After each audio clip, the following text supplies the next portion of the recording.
আমি এখন বাংলাদেশের শেষ প্রান্তে দাঁড়িয়ে আছি নদীর উপরে। আপনারা দেখতে পাচ্ছেন এই নদীটির নাম ইছামতি নদী। আপনারা দেখতে পাচ্ছেন আমি এখন ইছামতি নদীর বাংলাদেশের শেষ প্রান্তে দাঁড়িয়ে আছি। পিছনেই বিএসএফ এর ক্যাম্প এবং পাহাড়গুলোই ভারতের মেঘালয় রাজ্যের পাহাড়।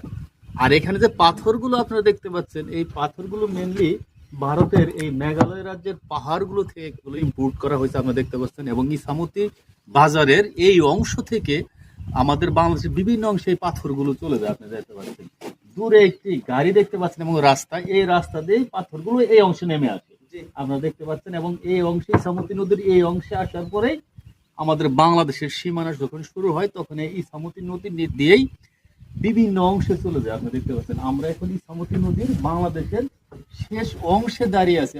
এরপরেই ইন্ডিয়া। আপনি দেখতে পাচ্ছেন উপরে যে টিলাটি দেখতে পাচ্ছেন এই টিলাটি মেনলি বিএসএফ এর ক্যাম্প।